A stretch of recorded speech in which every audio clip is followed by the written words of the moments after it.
Hello, friends. It's Jessica from Three Rivers Homestead, and I'm back with episode 4 in our series that we're doing right now on homemade versus store-bought foods and how you can save money and slash some of your grocery costs. You can find the previous 3 episodes in the video description, and in those, we saved $189 a month just by doing 11 simple kitchen projects. And I'm going to bring you 3 more projects in this video. These are really simple projects that you don't need a lot of skill to be able to accomplish. But before we get started, I do want to thank the sponsor of today's video, which is Backwoods Home Magazine and its sister magazine, Self-Reliance.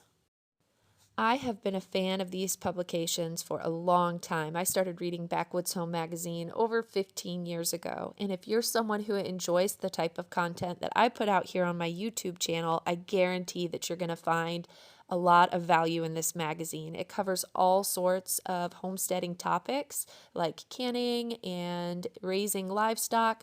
But if you're really interested in cooking from scratch, and that's why you clicked on this video, I think you'll find a lot of value in the magazine as it is full of wonderful recipes for making homemade types of food. So if you would like 50% off of an annual subscription to either publication, make sure you check out in the link in the video description and you can learn all about it. I guarantee that you are going to love these magazines. And now we're going to get back to the video and we're going to start with our first project, which is a family favorite around here, and that is blueberry muffins. I make blueberry muffins at least once a week for my children. It's one of their favorites. So let's go ahead and break down how much it costs to make it homemade versus buying one of the mixes in the store. So I've shared in the previous videos that I purchase most of my ingredients in bulk from Azure Standard, and that's where the prices come from. So in my recipe, I use 2 cups of flour, which works out to be 51 cents of flour.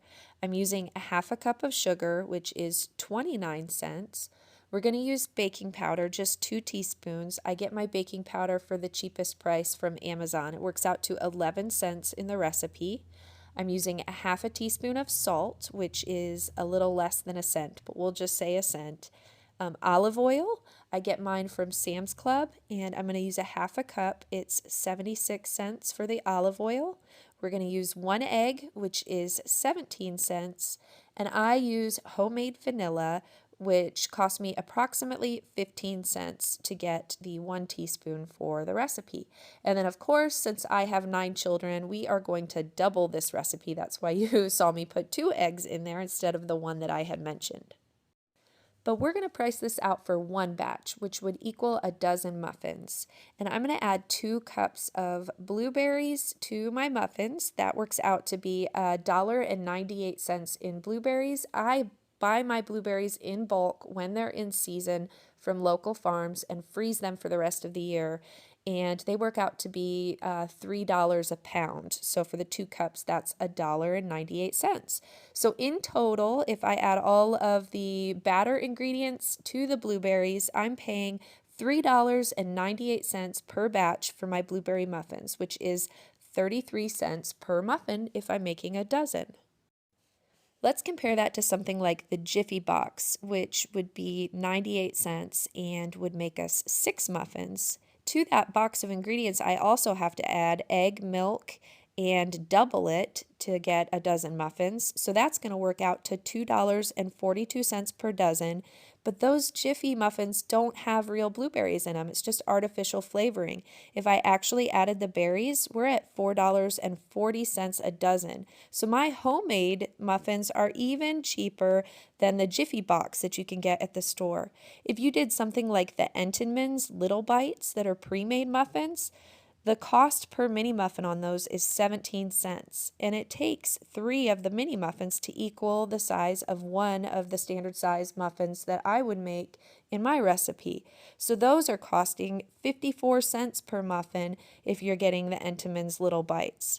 So if I'm making 2 dozen muffins per week, and comparing that to the Jiffy box price or the pre-made Entenmann's Little Bites, I could be saving anywhere between $3 to $20 per month by making my muffins from scratch myself. We'll just average it out and say I'm saving maybe $10 a month on these muffins, which is $120 a year. That's a lot if you think about it. Every little bit adds up. I think sometimes we think that we're saving money when we buy the boxes of things like cake mix or muffin mix or pancake mix. But if you have bulk ingredients in your house, it really is cheaper to make it yourself. And we're not even touching on how much healthier it is to make it yourself at home because you're missing out on all of those additives and preservatives and food dyes. And in the case of the Jiffy blueberry muffins, the artificial flavorings and colorings that would be in the little fake blueberries that come in the box. And it really doesn't take that much extra time to measure out the flour and sugar and other dry ingredients versus dumping the Jiffy Mix dry ingredients into a bowl. You still have to add the wet ingredients with the Jiffy Mix, so why not make it more nutritious and cheaper and do it from scratch? Another thing that we tend to waste a lot of money on by buying in the grocery store are a lot of our prepackaged snacks. We're basically paying for convenience when we purchase these in the store. So the next project that I want to mention here in this week's episode is something that my family really enjoys, and that's crackers. So the absolute cheapest way to make homemade crackers is to use your sourdough discard. If you're a sourdough baker, you can just pour the discard onto a baking sheet and put it in the oven with some salt and seasonings on top. And it's a really great way to make use of otherwise what would be a waste product in your discard. But let's say you're not a sourdough baker. Let's make some crackers from scratch and break down the cost of it. My recipe is really simple. It just uses flour, baking soda, salt, olive oil, and water. So for my flour, I'm going to use 2 1/4 cups between what goes into the recipe and what I sprinkle on the counter to roll it out. And that's going to cost me 55 cents. Baking soda, I get it at Sam's Club in bulk, and it costs me for a 1/2 teaspoon that's in the recipe, less than 1 cent. Same with the salt. We're just going to put in a 1/2 teaspoon, and it's less than 1 cent in our recipe. Our olive oil, we're using regular olive oil from Sam's Club, and that is 2 teaspoons for 6 cents. And then our water, since we're on a well, I've gone over that in previous episodes, that is essentially free for us. So this works out to be, if you add all of that together, 62 cents for a batch of crackers or 4 cents per ounce. A typical serving of crackers, which is about 4 to 6 crackers, would be 1 ounce. So we're paying 4 cents per serving compared to the servings that would be in store-bought boxes. Let's go ahead and compare that to something like a Great Value brand saltine that you could get at Walmart. Those work out to be 12 cents per ounce. So compared to my homemade crackers, I'm saving $1.11 per batch compared to Great Value saltines. More of a name brand, like a premium saltine brand, they're 23 cents per ounce. So my homemade crackers are saving me $2.83 per batch. Something like a club cracker is 29 cents per ounce, which I am saving $3.75 per batch when I make them from scratch. In my family, I could easily make 2 batches of crackers per week, which then would save me anywhere between $8 to $30 per month, depending on which type of cracker that I would like to purchase in the store. So we'll just meet somewhere in the middle. Maybe we'll say $10 a month I'm saving on crackers by making them from scratch. Now, a lot of people have mentioned lately that I'm not factoring in the cost of electricity. So let me break that down for you just so you can see how it really doesn't make a difference. If we want to factor in electricity, each batch that I cook of these uses about 0.9 kilowatt hours of electricity between the preheating of the oven and the baking of the crackers. So that kilowatt hour, that 0.9 kilowatt hour, costs about 14 cents per batch of crackers. So if I add that to the cost that I had, the 62 cents in ingredients, we're now only at 76 cents for a batch of crackers, which breaks down to 5 cents an ounce. So it's only 1 cent per ounce more expensive if I'm including the cost of the electricity to bake the crackers. I think a lot of people think that the electricity costs more than it does for these little projects, but it really doesn't, especially if your oven was already preheated from another cooking or baking project that you had been doing. Just throwing the crackers in for the additional amount of time doesn't cost you anything extra to preheat them. So it really is negligible the amount of electricity that you're using to bake these crackers, and you're still saving money. So even with the cost of electricity, my crackers are between 2 to 6 times cheaper than what I could buy in the store. And then remember, they are a whole lot healthier than the ingredients. If you look at the back of something like club crackers, it mentions that it's made with bioengineered ingredients, a lot of GMO flours and things like that. And so I don't know if you can really put a price on not only the added nutrition that's going to be in the homemade version of the store-bought foods, but also the taste is better when you're using fresher, higher quality ingredients.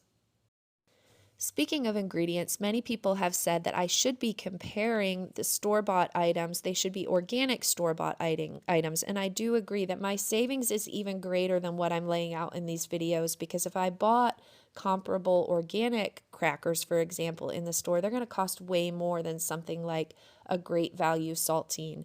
But the reason why I chose not to do that is because I wanted to show you that even if you're cooking with organic quality ingredients at home from scratch, it's still going to be cheaper than buying non-organic store-bought foods. So just imagine if you're someone that doesn't use organic flours and organic sugars and things, you're going to be saving even more money than what I've outlined here if you're using a conventional flour and things like that in your baking. So not regardless of whether you're using organic or not, you're still going to save money if you're cooking it from scratch at home. It's going to be cheaper than even the non-organic Great Value brand in many cases.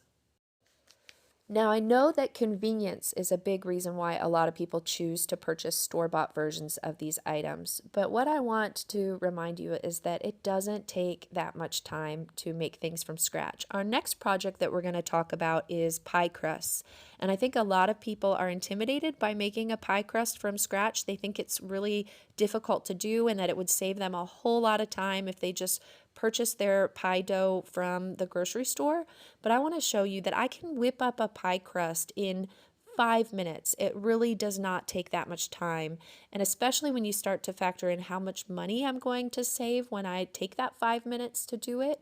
And really, does it save me any time if I'm going to have to run out to the store to purchase a pie crust if I don't have one in the house when I want to bake a pie? So it really, time is not a factor in this. I promise you that this is a really easy project to learn how to do. So let's go ahead and break down not only how to make a pie crust, but how much it costs. There are only 4 ingredients in my pie crust. It's flour, salt, a fat of some sort, and water. Now that fat, these pie crusts that I'm going to make would be even cheaper if I'm using lard that we get, which is essentially a byproduct of the butchering process when we have hogs butchered, and I render that lard myself, but I'm going to show you even with store-bought fat, it's still cheaper. Now you can use whatever fat you want in your pie crust. We use palm fruit shortening. Let's break down the process here. So for 2 cups of flour at 98 cents a pound, I have 49 cents worth of pie crust in one batch here. I use 1 teaspoon of salt, so that cost me 1 cent. I use 3/4 a cup of palm fruit shortening. I purchased my palm fruit shortening in bulk from Azure Standard, and it's $68.96 for 33 pounds, and that cost me 69 cents for the 3/4 a cup. We have to use palm fruit shortening because we can't use butter. Our family is dairy-free, and we find palm fruit shortening to be the best for baking pastries like this.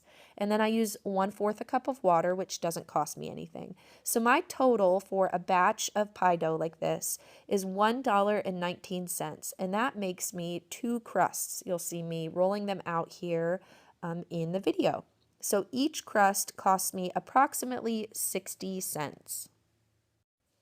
Once again, we're going to use the Great Value brand from Walmart as an example. If I want to purchase the pre-made Great Value 9-inch crusts, They cost $2.68 at my local Walmart for 2 crusts. So I'm saving $1.49 when I make my crusts homemade like this. Now, on some days, I might only make one pie because my baby doesn't eat pie yet, and I don't eat pie because I can't have gluten. And so one pie will give me 8 slices, and that's enough for the 8 children that would be eating it in my house. And so I'll whip up one pie here and there. But if the whole family, if Adam's home and it's a weekend and we're doing a big meal, I rarely am making one pie at a time. We're often making a minimum of 4 pies a month here in our house. So at 2 crusts per pie, that would be 8 total crusts that I would need a month. So I'm going to save $5.96 a month on pie crusts if I make it myself versus purchasing them from Walmart in the Great Value brand.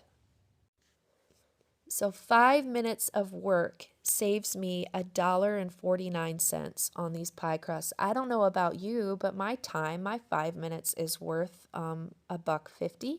And so I think when we start looking at it like that, all of these little things truly do add up. Let's just look at the 3 projects that we did in this video.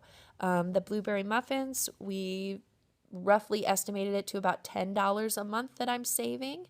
We made the crackers, and that was about $10 a month. And then we have the $6 in pie crust. That works out to be $26 a month that I'm saving by making it from scratch. If I add that $26 to the $189 from the 3 episodes that we've already done in this series, we are now at $215 a month. We're saving on our grocery bills by doing these things, these little projects. It's just 14 total projects at this point. In 1 year, that $215 amounts to $2,580 on 14 very simple projects. I don't know about you guys, but for my family, food costs are our biggest expense, even with the money that we save. We just have a lot of people, and food costs are rising, and every little bit of money that I can save is really helpful at helping with our budget and our finances. And so I hope that this series is a blessing to you guys. I want to show you how you don't have to do all 14 of those things, because sometimes it's hard to do more than one of these projects in a day. But every little project that you can do by making something at home from scratch saves you a little bit of money and is better for your health and tastes better. It's a win-win situation, you guys. And so as you hone in your skills on one project and it gets faster and easier to do, then you can add more and more and more and continue to save money. So that's all we're going to talk about in this week's video. I hope you enjoyed that. Let me know if you want me to keep going with this series, because I have plenty more projects that we can talk about. I want to thank the sponsor of this video again, which is Backwoods Home Magazine. Make sure you check out the link in the video description and get 50% off of your subscription. You will not regret it. In the meantime, I hope you guys are enjoying the beautiful fall weather. The temperatures dropped pretty significantly here this week, and we are enjoying the chill in the air and are getting ready to fire up the wood stove for the first time. It's an exciting time of year. But we'll be back next week with more fun things happening here at Three Rivers Homestead. We'll see you then, friends. Bye.